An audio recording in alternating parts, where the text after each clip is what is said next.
ആയിരിക്കും വേണ്ടത് സ്ഥലത്ത് പേരൊക്കെ നിങ്ങൾക്ക് ഈ ഒരു വീഡിയോ കണ്ടാൽ മനസ്സിലാകും ഞങ്ങൾക്ക് അസൽ കഴപ്പായിരുന്നു. കാരണം ഇത്രയും ഇടുങ്ങിയ സ്ഥലത്ത് കൂടിയാണ് ഞങ്ങൾ അങ്ങോട്ടേക്ക് പോയത്.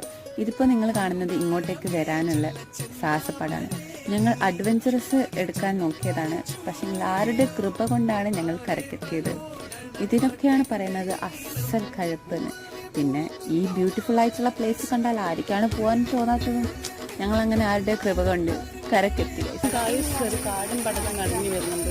നമുക്ക് മറ്റാ സിനിമകളിൽ പറക്കുന്ന വലിയ അനുഭവമൊക്കെ ഉണ്ടാകും. കണ്ടോ, കാണുന്നുണ്ടോ നിങ്ങളത്? നമ്മളങ്ങനെ എല്ലാ പരിപാടിയും കഴിഞ്ഞ് ആ കുളത്തിൽ വീഴാണ്ട് എങ്ങനെയെങ്കിലും രക്ഷപ്പെട്ട് നമ്മൾ പോവാണ്. അതെ, നമ്മൾ പോവാണ്. നമ്മളിങ്ങനെ നടക്കാൻ എങ്ങോട്ടാ വഴി ചെറുങ്ങനെ അറിയാം, എവിടെയെങ്കിലും എത്തിപ്പെടും എന്നുള്ള രീതിക്ക് നമ്മൾ പോവാണ്.